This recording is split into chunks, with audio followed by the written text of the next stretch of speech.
Bienvenue sur Je peux pas, j'ai avocat, le podcast à votre écoute et à destination de tous. Nous sommes Anaïs Goulpeau et Sarah Kébir, avocates associées chez Wave Avocat, spécialistes en droit de la famille et en droit du travail. Entre expertise, témoignages et bien plus encore, notre ambition est de vous faire découvrir la relation avocat-client autrement. Bonne écoute. Bonjour à tous, aujourd'hui je reviens pour un podcast qui va traiter de la prestation compensatoire. Alors qu'est-ce que c'est qu'une prestation compensatoire? Je vais essayer de vous expliquer ça très rapidement pour que vous compreniez les grandes lignes, sachant que j'ai déjà fait une vidéo à ce sujet sur notre chaîne YouTube Je peux pas, j'ai avocat by Wave Avocat. C'est une vidéo que j'avais faite à mon avis en 2021, que vous retrouvez facilement, qui s'appelle Tout savoir sur la prestation compensatoire. Donc je vais pas aller aussi loin, je vais vraiment essayer de vous expliquer dans les grandes lignes et très rapidement, en moins de 5 minutes, comme j'aime parfois le faire, qu'est-ce que c'est qu'une prestation compensatoire, dans quel cadre elle s'applique. Alors la prestation compensatoire, ça va être une somme destinée à compenser la disparité entre les époux ensuite du divorce. En gros, ça concerne uniquement les gens mariés, première chose. Donc les gens pacsés, les concubins, etc., il n'y a pas de prestation compensatoire. Ça n'intervient vraiment que dans le cadre du divorce pour les gens mariés. Donc ça, c'est la première chose à prendre en compte. Et ça va être le plus souvent un one-shot, une somme, un capital, de l'argent qui est versé par l'un à l'autre pour compenser une disparité qui est créée par la rupture du mariage. En gros, l'idée, c'est vous avez vécu ensemble, vous vous êtes mariés, vous avez eu des projets communs, vous avez fait certains choix, vous avez fait chacun votre chemin, mais tout en vous impactant l'un l'autre. Et au moment où vous allez divorcer, va se créer une disparité entre vous et on veut compenser cette disparité par l'allocation d'argent, en fait, d'un capital de l'un à l'autre. Typiquement, l'exemple vraiment basique et type, ça va être un couple marié depuis de nombreuses années avec plusieurs enfants.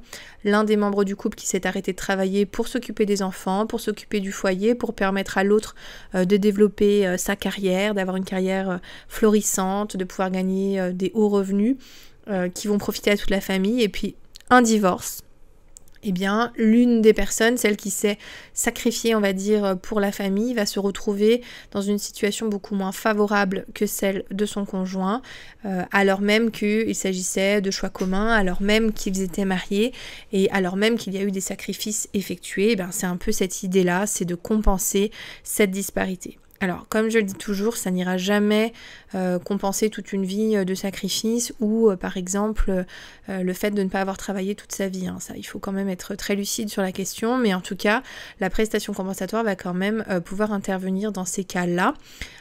Après, c'est vraiment à géométrie variable, c'est-à-dire dès lors qu'on va avoir une disparité de revenus et ou une disparité de patrimoine, on va regarder un peu l'historique, c'est vraiment au cas par cas et on va pouvoir essayer de déterminer s'il y a lieu à prestation compensatoire. Il va y avoir des critères qui vont être pris en compte, par exemple la durée du mariage, l'âge, l'état de santé des époux, parce que ça arrive qu'il y en ait un qui soit en bonne santé et l'autre moins, la qualification, la situation professionnelle de chacun.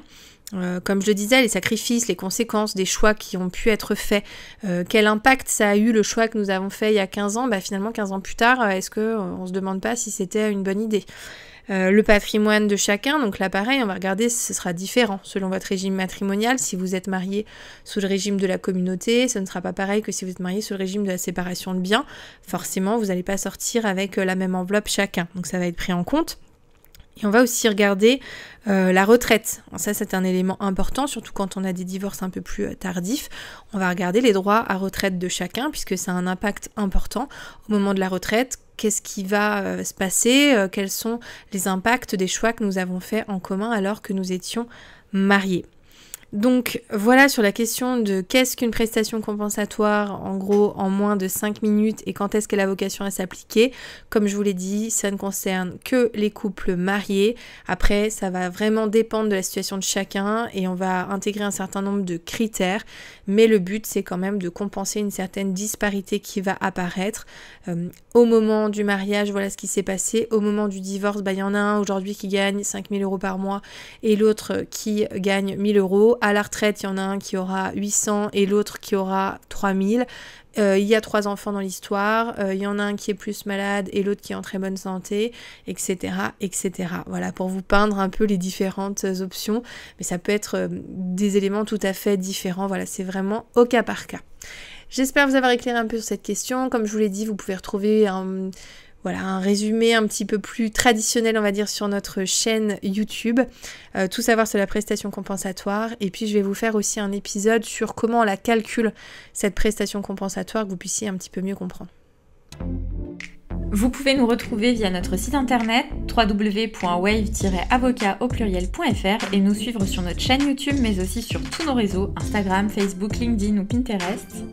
Vous pouvez aussi retrouver nos podcasts sur toutes les autres plateformes d'écoute disponibles, Apple Podcasts, Deezer ou Spotify. N'hésitez pas à nous poser vos questions, à laisser un avis et nous sommes à votre écoute. À bientôt!